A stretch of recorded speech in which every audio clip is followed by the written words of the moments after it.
Ladies and gentleman, ರಾಜ್ಯ ರಾಜಕಾರಣದಲ್ಲಿ ಬಣ ಬಡಿದಾಟ, ಮುಸ್ಲಿಂ ನಾಯಕರನ್ನ ವಜಾಗೊಳಿಸಿರೋದು ಕ್ಷಿಪ್ರ ಕ್ರಾಂತಿಗೆ ಕಾರಣವಾಗುತ್ತಾ ಅನ್ನೋ ತೀವ್ರ ಚರ್ಚೆ ನಡೀತಾ ಇದೆ. ಈ ಕ್ರಾಂತಿಯ ಸಾರಥ್ಯವನ್ನ ಶಾಸಕ ಜಮೀರ್ ಅಹ್ಮದ್ ಖಾನ್ ಅವರೇ ವಹಿಸಲಿದ್ದಾರಾ? ಜಮೀರ್ಗೆ ಸಿಎಂ ಸಿದ್ದರಾಮಯ್ಯ ಬೆಂಗಾವಲಾಗಿ ನಿಂತಿದ್ದಾರಾ? ಈ ಎಲ್ಲ ವಿಚಾರಗಳ ಬಗ್ಗೆ ಕಂಪ್ಲೀಟ್ ಡೀಟೇಲ್ಸ್ ಅನ್ನ ನಾನು ನೀಡ್ತೀನಿ.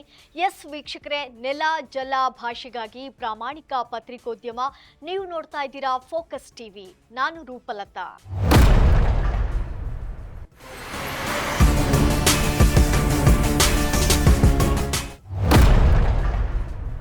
ವೀಕ್ಷಕರೇ, ರಾಜ್ಯ ರಾಜಕಾರಣದಲ್ಲಿ ಮುಖ್ಯಮಂತ್ರಿ ಬದಲಾವಣೆ ವಿಚಾರದಲ್ಲಿ ಸದ್ಯಕ್ಕೆ ನಡೀತಾ ಇರುವಂತಹ ಬೆಳವಣಿಗೆ ನಿಮ್ಗೆಲ್ರಿಗೂ ಗೊತ್ತಿರಬಹುದು.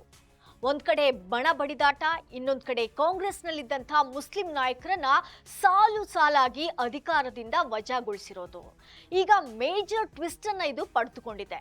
ಪ್ರಭಾವಿ ಸಚಿವ ಜಮೀರ್ ಅಹ್ಮದ್ ತಲೆ ಮೇಲೆ ಕೂಡ ತೂಗುಗತ್ತಿ ತೂಗ್ತಾ ಇದೆ. ಈಗಾಗಲೇ ಜಮೀರ್ ಸಿಎಂ ಸಿದ್ದರಾಮಯ್ಯ ಅವರನ್ನ ಭೇಟಿ ಮಾಡಿ ದಾವಣಗೆರೆ ವಿಚಾರದ ಬಗ್ಗೆ ಮಾತನಾಡಿದ್ರು. ಇದಾದ ಮೇಲೆ ನನಗೆ ರಾಜಕೀಯದಲ್ಲೇ ಗೂಟ ಊರ್ಕೊಂಡಿರೋದಕ್ಕೆ ಆಗಲ್ಲ, ಯುವಕರು ಮುಂದೆ ಬರಬೇಕು, ಅವರಿಗೆ ಅವಕಾಶ ಸಿಗಬೇಕು. ನನ್ನನ್ನ ಕೇರಳಕ್ಕೆ ಚುನಾವಣಾ ಪ್ರಚಾರಕ್ಕೆ ಕಳುಹಿಸಿದ್ರು, ಹಾಗಾಗಿ ನಾನು ಅಲ್ಲಿದ್ದೆ. ತದನಂತರ ದಾವಣಗೆರೆಗೆ ಬರೋದಕ್ಕೆ ಹೇಳಿದ್ರು, ಆವಾಗ ನಾನು ಬಂದೆ. ಸಮರ್ಥಪರ ಮತಯಾಚನೆಯೂ ಮಾಡಿದ್ದೇನೆ. ಇಷ್ಟಾದ್ರೂ ಕೂಡ ನನ್ನ ಮೇಲೂ ಕ್ರಮ ಕೈಗೊಳ್ಳುವಂತ ವದಂತಿ ಇದೆ. ಈ ವಿಚಾರಕ್ಕೆ ಸಂಬಂಧಿಸಿದಂತೆ ನಾನು ದೆಹಲಿಗೂ ಹೋಗಲ್ಲ, ಹೈಕಮಾಂಡ್ ಅನ್ನು ಭೇಟಿ ಮಾಡಲ್ಲ ಅಂತ ಖಡಕ್ ಆಗಿ ಹೇಳಿರೋದು ರಾಜಕೀಯ ಕ್ಷಿಪ್ರ ಕ್ರಾಂತಿಗೆ ನಾಂದಿ ಹಾಡುವ ಎಲ್ಲಾ ಸಾಧ್ಯತೆಗಳು ಕೂಡ ದಟ್ಟವಾಗಿದೆ.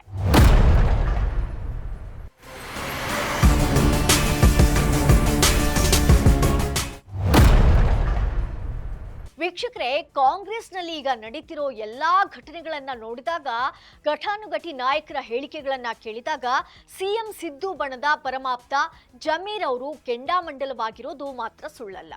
ಈ ರೋಷದಲ್ಲೇ ಜಮೀರ್ ಜೆಡಿಎಸ್ ಅನ್ನ ಸಂಪರ್ಕ ಮಾಡಿದ್ದಾರಾ ಅನ್ನುವಂತ ವದಂತಿಗಳು ಕೂಡ ಕೇಳಿ ಬರ್ತಾ ಇದೆ.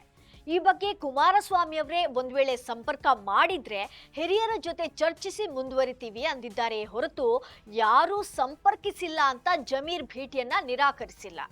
ಇತ್ತ ಸಿದ್ದರಾಮಯ್ಯ ಬಣದ ನಾಯಕರನ್ನ ಒಬ್ಬೊಬ್ಬರನ್ನೇ ಜೆಡಿಎಸ್ ನಾಯಕರು ಸಂಪರ್ಕಿಸುತ್ತಿದ್ದಾರೆ ಅನ್ನುವಂತ ಸ್ಫೋಟಕ ಮಾಹಿತಿ ಲಭ್ಯವಾಗ್ತಾ ಇದೆ.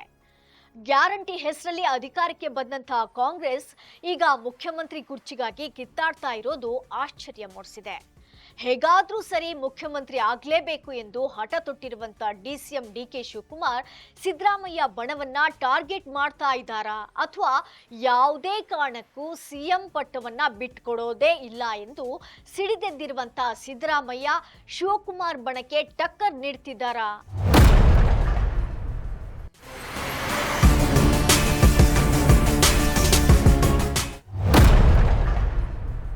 ದಾವಣಗೆರೆ ಉಪಚುನಾವಣೆ ನೆಪದಲ್ಲಿ ನಡೀತಾ ಇರುವಂತಹ ಈ ರಾಜಕೀಯ ಬೆಳವಣಿಗೆಗಳು ಕರ್ನಾಟಕದಲ್ಲಿ ರಾಜಕೀಯ ಧ್ರುವೀಕರಣಕ್ಕೇನಾದ್ರೂ ಕಾರಣವಾಗ್ತಿದೆಯಾ? ಒಟ್ನಲ್ಲಿ ಜಮೀರ್ ಅಹ್ಮದ್ ಖಾನ್ ಈಗ ಕೇಂದ್ರ ಬಿಂದುವಾಗಿದ್ದಾರೆ.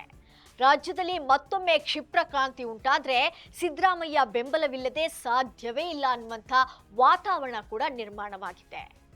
ಇದಾಗಿತ್ತು ಈ ಕ್ಷಣದ ಪೊಲಿಟಿಕಲ್ ಅಪ್ಡೇಟ್ಸ್. ನೆಲ ಜಲ ಭಾಷೆಗಾಗಿ ಪ್ರಾಮಾಣಿಕ ಪತ್ರಿಕೋದ್ಯಮ. ನೋಡ್ತಾ ಇರಿ ಫೋಕಸ್ ಟಿವಿ.